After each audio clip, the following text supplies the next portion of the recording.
Welcome to Ascend of Tales Audiobooks.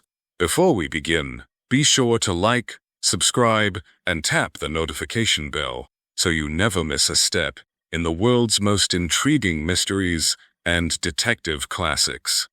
Tonight's tale is The Liverpool Mystery, a thrilling short story from the legendary Baroness Orczy, creator of the Scarlet Pimpernel and the unforgettable detective, The Old Man in the Corner. This case, first published in the early 1900s. Disclaimer: this story is in the public domain, and this audiobook is presented for educational and entertainment purposes only. At Ascend of Tales, we proudly bring forgotten stories of classic detection and suspense back into the spotlight. Now sit back, pour yourself a cup of tea, and prepare for a story of murder, mystery, and mind games. This is The Liverpool Mystery by Baroness Orczy. A foreign title, is always very useful for purposes of swindles and frauds, remarked the man in the corner to Polly one day. The cleverest robberies of modern times were perpetrated lately in Vienna by a man who dubbed himself Lord Seymour, whilst over here the same class of thief calls himself Count something ending in co, or Prince the other ending in off. Fortunately for our hotel and lodging housekeepers over here, she replied, they are beginning to be more alive to the ways of foreign swindlers, and look upon all titled gentry who speak broken English as possible swindlers or thieves. The result sometimes being exceedingly unpleasant to the real grand seigneurs who honor this country at times with their visits, replied the man in the corner. Now, take the case of Prince Semionce, a man whose 16 quarterings are duly recorded in Gotha, who carried enough luggage with him to pay for the use of every room in an hotel for at least a week. His gold cigarette case with diamond and turquoise ornament was actually stolen without his taking the slightest trouble to try and recover it.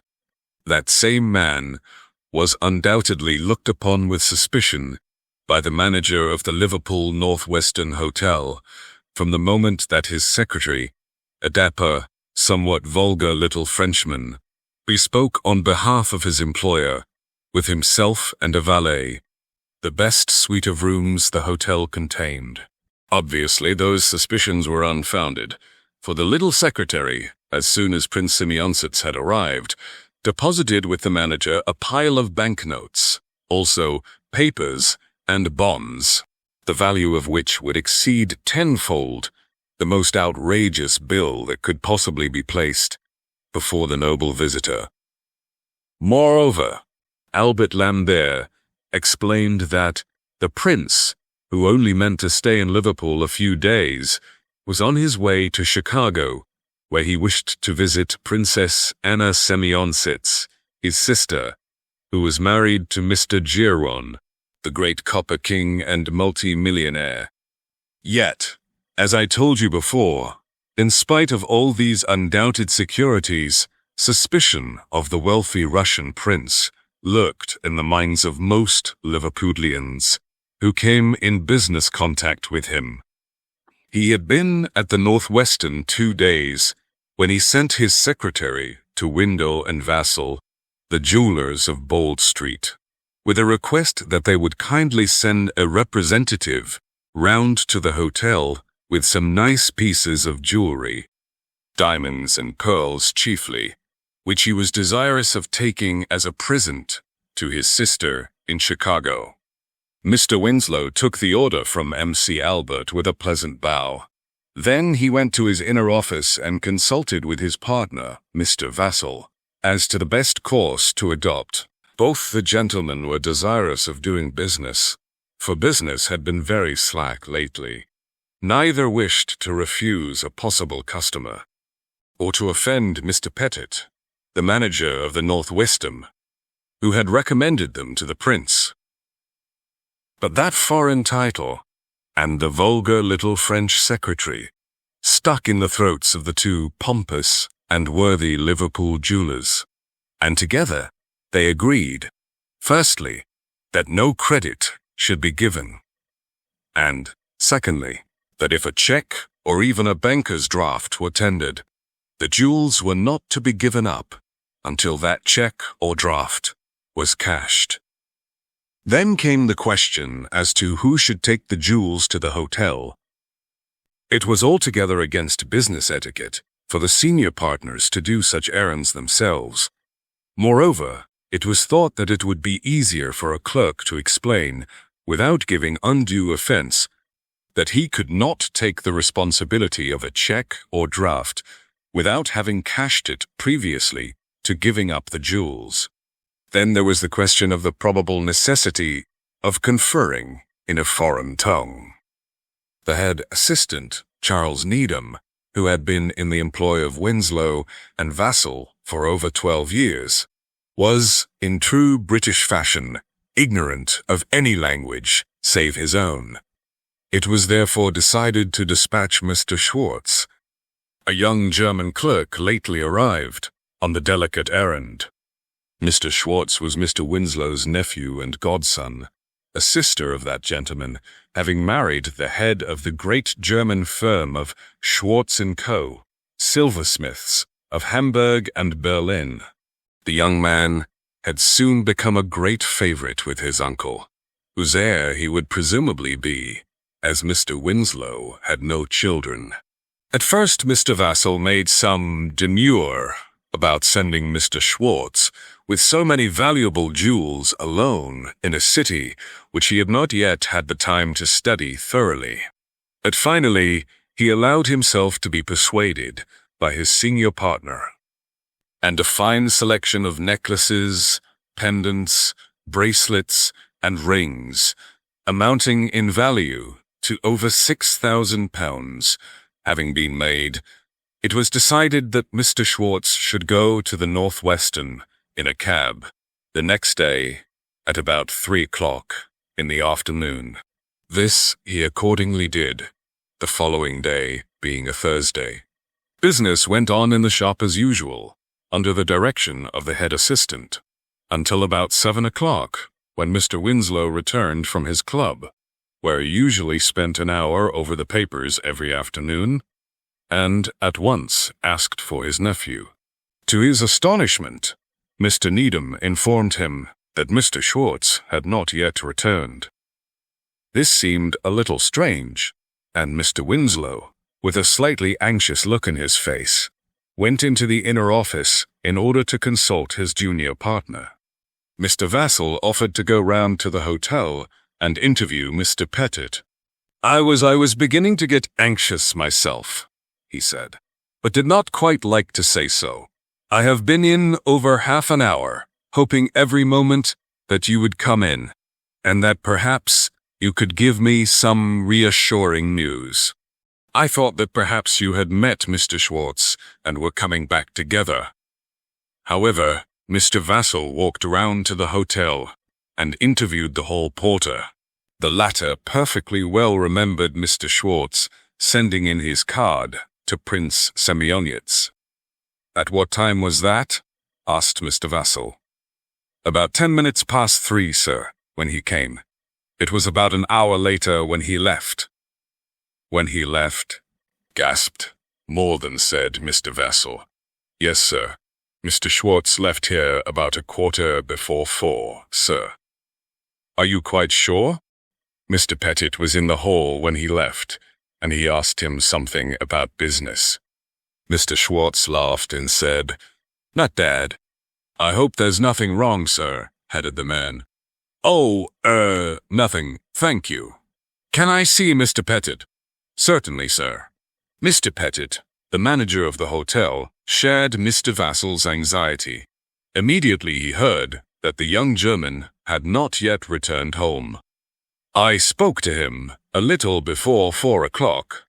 We had just switched on the electric light, which we always do these winter months at that hour.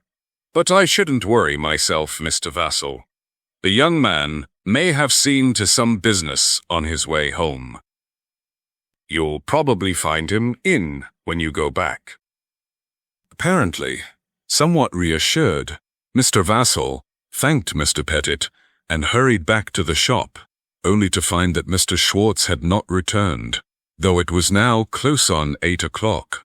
Mr. Winslow looked so haggard and upset that it would have been cruel to heap reproaches upon his other troubles, or to utter so much as the faintest suspicion that young Schwartz's permanent disappearance with £16,000 in jewels and money was within the bounds of probability.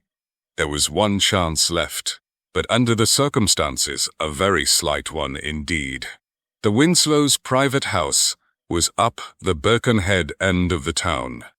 Young Schwartz had been living with them ever since his arrival in Liverpool, and he may have, either not feeling well or for some other reason, gone straight home without calling at the shop. It was unlikely, as valuable jewelry was never kept at the private house, but it just might have happened. "It would be useless," continued the man in the corner, "and decidedly uninteresting, were I to relate to you, Messrs. Winslow's and Vassall's further anxieties with regard to the missing young man. Suffice it to say that on reaching his private house, Mr. Winslow found that his godson had neither returned nor sent any telegraphic message of any kind.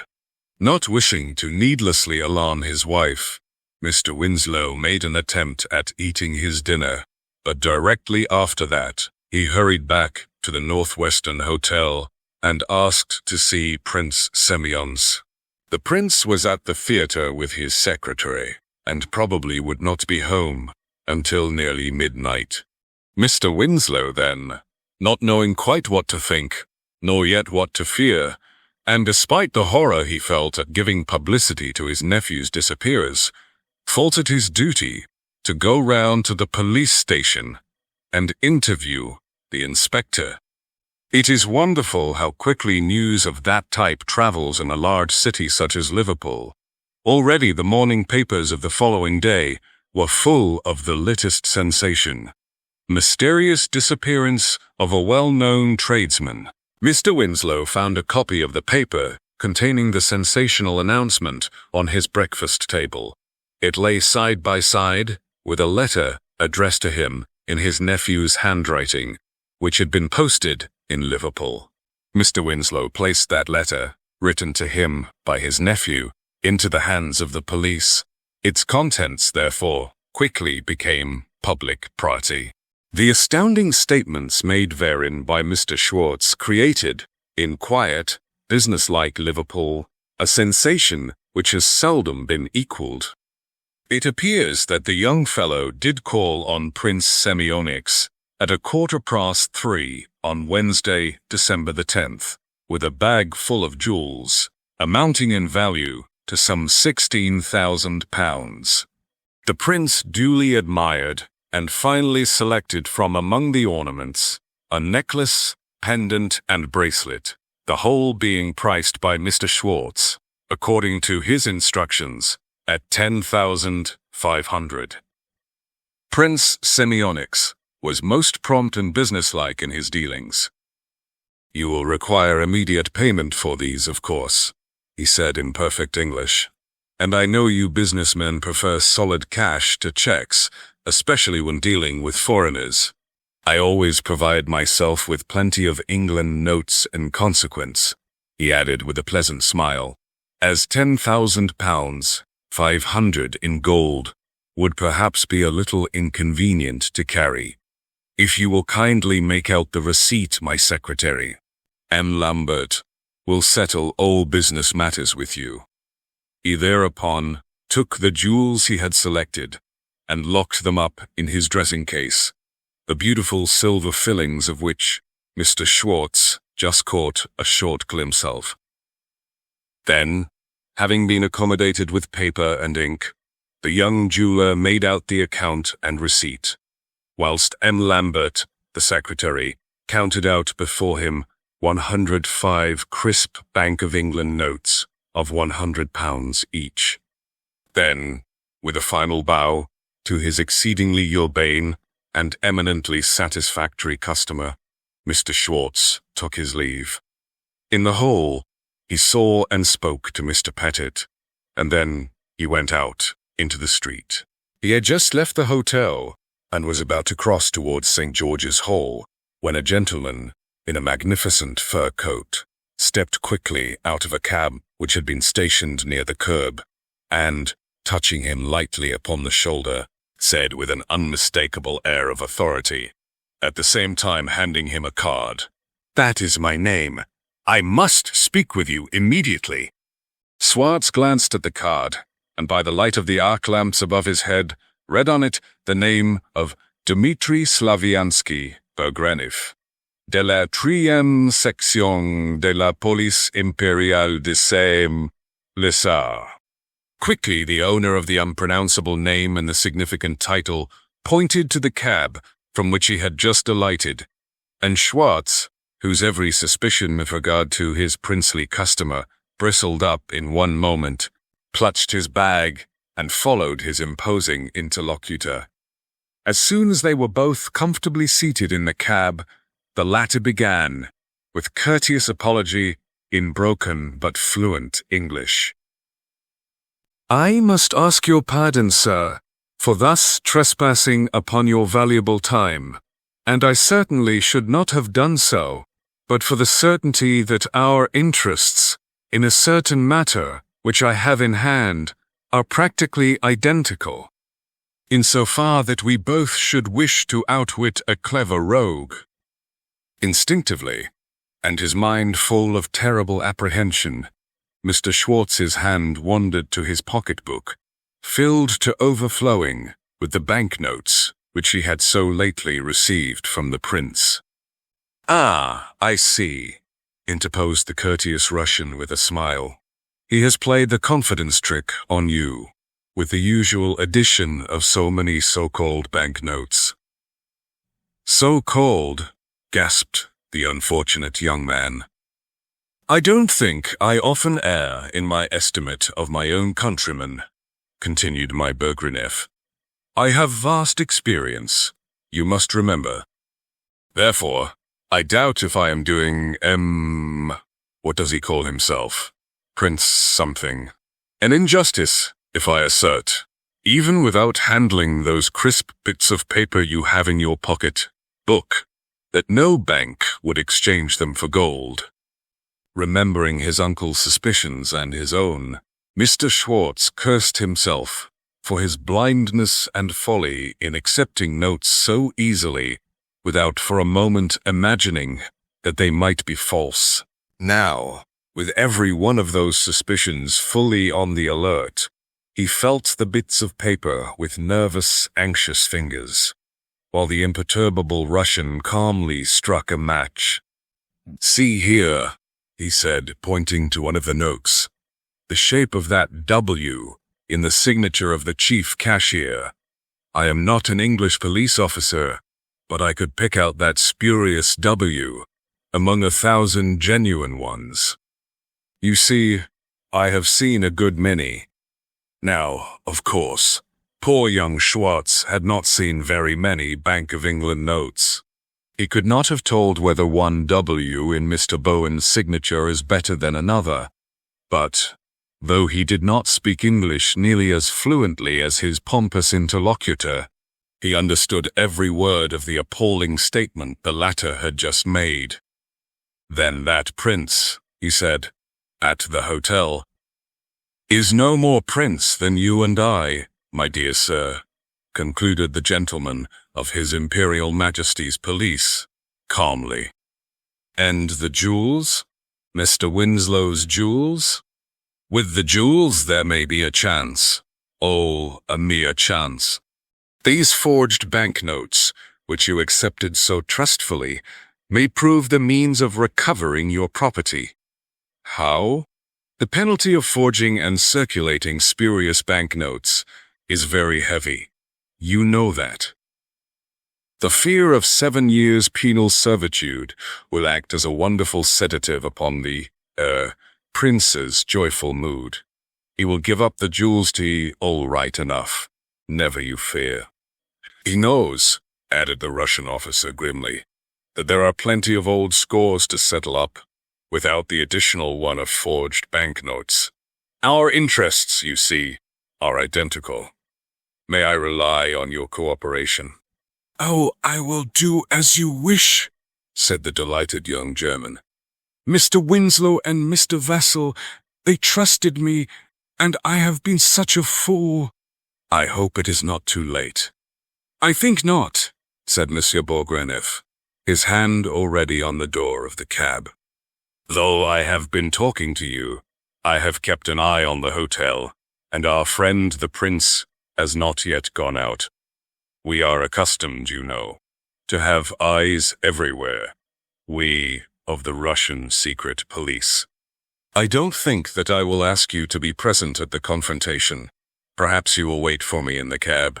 There is a nasty fog outside, and you will be more private. Will you give me those beautiful banknotes? Thank you. Don't be anxious. I won't be long. He lifted his hat and slipped the notes into the inner pocket of his magnificent fur coat.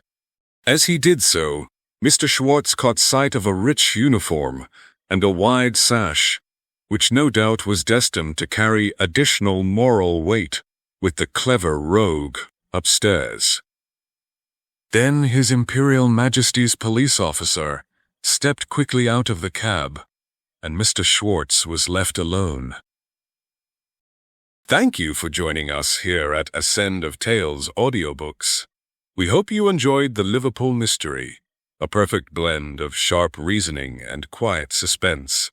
What did you think of the old man's theory?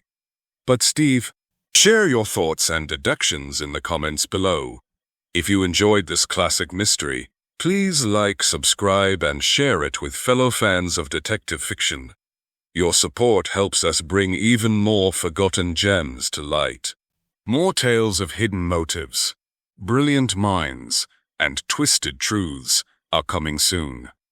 Until next time, observe everything, question everyone, and trust your instincts.